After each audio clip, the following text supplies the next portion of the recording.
Today I'm going to show you why I use a Colemak keyboard instead of QWERTY.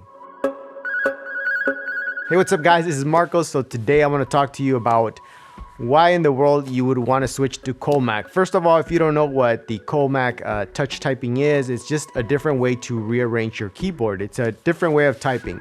So the typical way of typing for most of us on our computers is QWERTY. QWERTY was invented, I guess, back when we had the typewriters. And first of all, it was a way to slow us down, right? Because the keys would get stuck. Let me hold this. The keys would get stuck, right? The old way of doing it, I don't remember what it was, but QWERTY was a way to slow us down, so these keys on the paper would not get stuck. But now we have computers, we don't longer need that, and so that's why it's important to make yourself more efficient. QWERTY is an old way of doing it. Yes, you can become really good at it, but I think it also puts more strain on your hands when you're having to reach for all these words or letters that you constantly use. That's why you would want to switch to Colemak. Colemak lays out your keyboard so the letters that you use most often are on the same line, right? Instead of having to reach for them. Now, I first learned about this from this book called The First 20 Hours, How to Learn Anything Fast by Josh Kaufman. In here, he explains how and why he went about switching to, I think it was Colemak, or I don't know if he did Devorak, one of those two, and how he learned it. So if you're thinking about switching, or if you want to experiment, I did it first because I wanted to experiment, also because my hands were hurting. I would spend a long time on the computer, and I was like, I have to do something different. So I switched to Colemak, and that was a couple years ago. And I can say that I would say it took me about 3 months before my touch typing speed was up to the same level as it was before when I was in QWERTY. So anyways, I've talked enough. Let me show you my keyboard. That way you can know what it looks like, and maybe you might want to switch. All right, so I was just reading the book, and it does confirm that the QWERTY layout was invented by this guy who made typewriters, and over the years it became the standard, but it wasn't necessarily the best way to lay out the keyboard. It was just a way to slow us down. So yeah, that's it. There you have it. Let's get over here. Okay, so here's what the keyboard layout looks like. As you can see, it starts at QFP and it goes on, but most of the keys are located here in this middle row. That are actually the letters we use most often are here in this middle row, because we're trying to put less strain on our hands, make it easier for us to type, make it faster. And so therefore, the keys that we use most often are here in this middle row.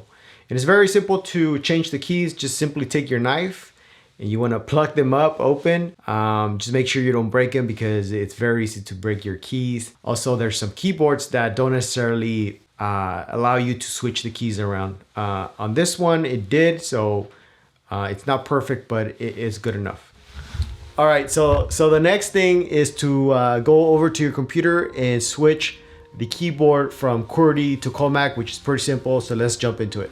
First of all, if you don't know what the Colemak layout looks like, just search Colemak, Google search Colemak, and then you can get a picture of it. That way you can see what the layout is. That way you can rearrange the keys. Now with Colemak, you're supposed to be able to remap the caps lock key to the backspace, because it's much easier to just use your pinky to go left, right, and do backspace. But unfortunately, Mac doesn't allow us to do that anymore. There used to be a little small program called SEIL, or something like that, but it doesn't work anymore. As far as my knowledge goes, it doesn't work. So if you know of a way to do that, remap the caps lock key to the backspace, please let me know. That would really help. Anyways, let's go to System Preferences, go to Keyboard, Input Sources, and you can see here I already have the Colemak keyboard. If you don't have it, just click the plus sign, search Colemak, and you would select it, and you would hit Add, and that would be it, right? You add the keyboard, and that would be your default keyboard from there on. It also, well, it doesn't show here anymore, but yeah, it doesn't show here anymore. Anyways, that's all you need to do in order to switch to a Colemak keyboard. So there you go, guys. That's how you would go about switching to Colemak. Pretty simple and straightforward. Probably the hardest thing is actually learning Colemak because you have to reteach your brain. But if you read this book, there's a chapter on just how to do that.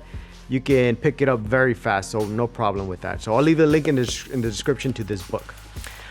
So yeah, as editors, I think it's very important to, you know, put less strain on our hands because we spend a lot of time there in front of the computer, you know, hitting the keyboard, and we want to be as efficient as possible.